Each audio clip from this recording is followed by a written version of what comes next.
Cincinnati is heating up, and we're not just talking about the weather. The Bengals are back and things are getting exciting.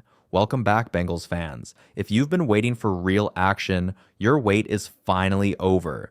The Stripes are back on the field because mandatory minicamp has officially kicked off. This week, we're diving into 5 big storylines that could shape the entire Bengals season, from star players making headlines to intense position battles behind the scenes. A lot is happening right now in the Queen City. Before we jump in, real quick, hit that subscribe button, tap like, and turn on the bell icon so you never miss a Bengals update. You're going to want to stay locked in for everything coming up this preseason. All right, let's get into it. Storyline number 1. Where's Trey Hendrickson? First up, Trey Hendrickson. Will he show up to minicamp? Honestly, it doesn't look like it. Nothing's confirmed yet, but all signs suggest he's skipping it. And honestly, can you blame him? Trey's been a beast. 17.5 sacks in just 2 seasons. He's one of the top edge rushers in the league. Now he wants a contract that matches his value, and you can't argue with that. The Bengals know how important he is, but this contract standoff could create some tension as the season gets closer. Storyline number 2. A contract standoff that's getting loud. The Bengals and Trey Hendrickson, right now it's like 2 heavyweights in a silent standoff. And Trey, he's chosen a bold, unconventional path. Rather than just show up and make a quiet statement, he's opted to stay away entirely, making his absence speak louder than words. Some fans are wondering, could he pull a Jamar Chase-style move? Show up, but not suit up? Unlikely. That kind of quiet protest worked for Chase, who was still on his rookie deal. But Hendrickson? He's a veteran, a leader, a guy who's already proven his value. His situation is playing out on a completely different stage. Head coach Zach Taylor made it crystal clear, miss minicamp and expect to be fined. Hendrickson knows it, and so does the front office. But fines haven't moved the needle yet. Trey wants top-tier pass rusher money, somewhere in the ballpark of $35 million, while the Bengals are reportedly offering closer to $28 million. That's a big gap. Despite the tension, there's cautious optimism. Around the league, insiders believe Cincinnati and Hendrickson will eventually strike a deal. The timing? That's the mystery. One thing feels certain though, Hendrickson won't miss regular season action. He's just too fierce, too wired to compete. Sitting on the sidelines while the Bengals go to war, that's not his DNA. If it comes down to it, expect him to suit up, deal or no deal.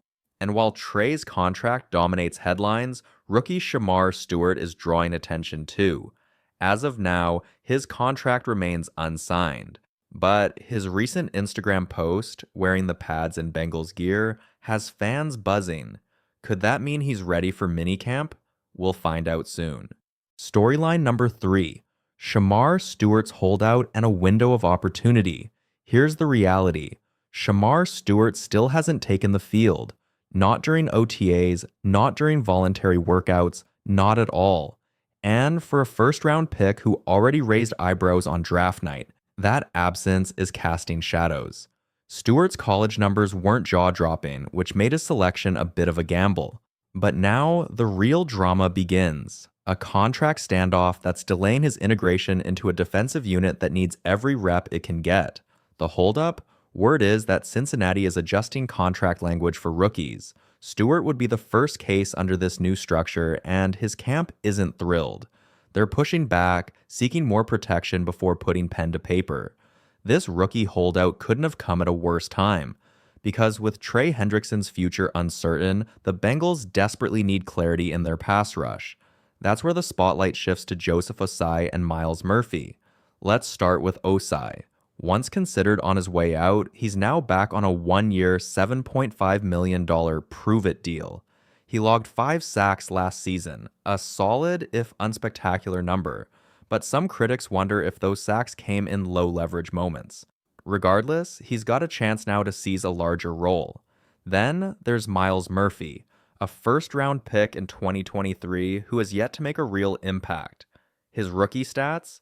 0 sacks, 1 tackle for loss, and just 20 tackles across 13 games. That's not what you expect from a first-round defensive end.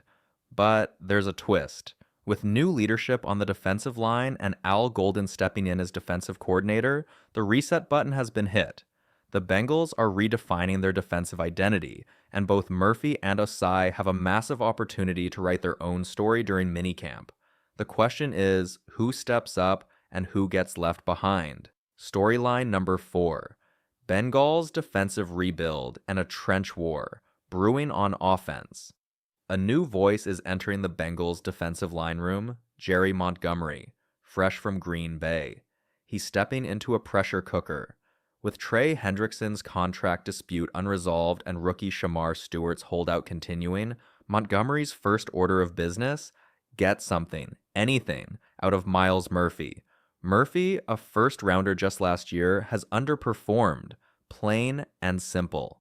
But now with a fresh defensive staff and the roster in flux, this minicamp could be the moment he turns the page. The Bengals need Murphy to rise, not later, now. And it's not just the defense facing big questions.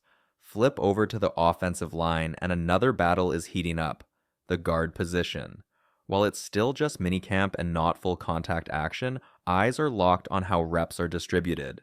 So far, Lucas Patrick and Dylan Fairchild have taken first-team snaps. Patrick is the veteran journeyman, reliable, steady, but unspectacular. Fairchild, the upside rookie, a third-round pick with the physical tools but no NFL experience. Don't count anyone out yet, though. Cody Ford, Jackson Kirkland, and Cordell Volson are all in the mix. It's a deep and physical group, and no one's safe. Not even the presumed front-runners. The Bengals are clearly leaving the door wide open, and whoever seizes the moment during these next few days could be walking out as the Week 1 starter. This isn't just camp competition. This is about shaping the foundation of Cincinnati's offense and defense, under pressure, under scrutiny, and under a ticking clock. Storyline number 5. O-line in flux. Can new faces and fresh coaching keep Burrow standing? The Bengals' offensive line has long been a sore spot, and 2024 isn't starting off much differently. While Lucas Patrick might be the early favorite at right guard, he's far from a sure thing. A veteran who's bounced around the league, Patrick has starting experience but hasn't locked down a full-time role in years.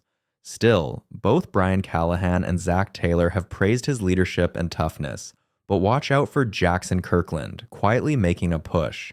Kirkland's rookie year ended almost before it began, just 2 games played before a season-ending injury.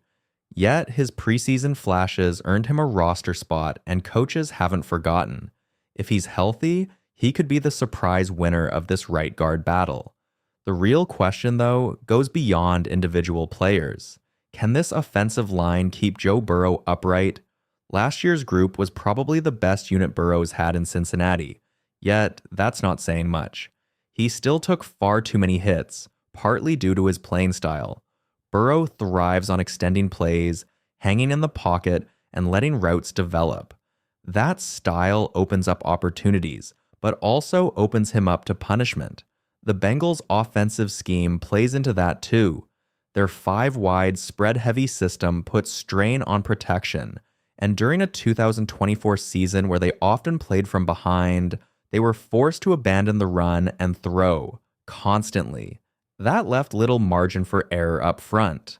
Now, there's a new coach in charge. Scott Peters replaces Frank Pollock, and he's bringing new techniques and fresh energy into the trenches. Add that to a few new faces competing for jobs, and the Bengals are banking on better results. Because if this line can't hold, everything else breaks down. Storyline number 6. The cornerback crisis. Will Cincinnati's secondary cost them again? Mandatory minicamp is here, and one position that remains full of questions is cornerback. The Bengals haven't added any major new names, and unless something unexpected happens, like a miracle signing of Jair Alexander, this group is nearly identical to last year's. That's a problem. The cornerback room was one of the team's biggest weaknesses in 2024. And if things don't improve, the Bengals could be headed for another year of giving up big plays and losing tight games late. Right now, Dax Hill is considered the top corner, but even that comes with uncertainty. He only played 5 games last season before a serious injury shut him down. Coaches are listing him at nickel on the depth chart, but will he actually stay there or shift outside? During voluntary workouts, Cam Taylor-Britt was seen taking nickel reps and even picked off Burrow on a short out route. It's clear the team is experimenting to find the right fit. DJ Turner, another key piece, is working his way back from a broken clavicle. Will he return to form? His development is crucial. Behind them, the names are familiar. Josh Newton, who had flashes but also growing pains. DJ Ivy, used mostly in third down situations, brings length but still lacks consistency. And Marco Wilson is back on a 1-year deal, hoping to revive his career. The truth is simple. This group has to be better. If the corners repeat last season's performance, the Bengals defense will once again be forced to play from behind. And Burrow can't keep saving the day every week. Health will be key. With a full season of Dax Hill and DJ Turner, the secondary might look different. But that's a big if. And the Bengals are running out of time to find out. Storyline number 7. Defensive backfield on notice. Time to sink or swim. Right now, all eyes are on the Bengals cornerback room, and honestly, there's reason to worry. Mandatory minicamp might not be full contact, but signs of trouble can still show up. If this unit struggles even in walkthroughs and drills, that's a bad sign heading into training camp. This group simply has to get better. The Bengals know it. Coaches are watching closely. And while it's not game speed yet, early signs will matter. If coverage looks sloppy now, imagine what happens when real bullets fly in September. One thing's still on the table: bringing in a veteran. After cutting linebacker Jermaine Pratt, Cincinnati has some money to work with.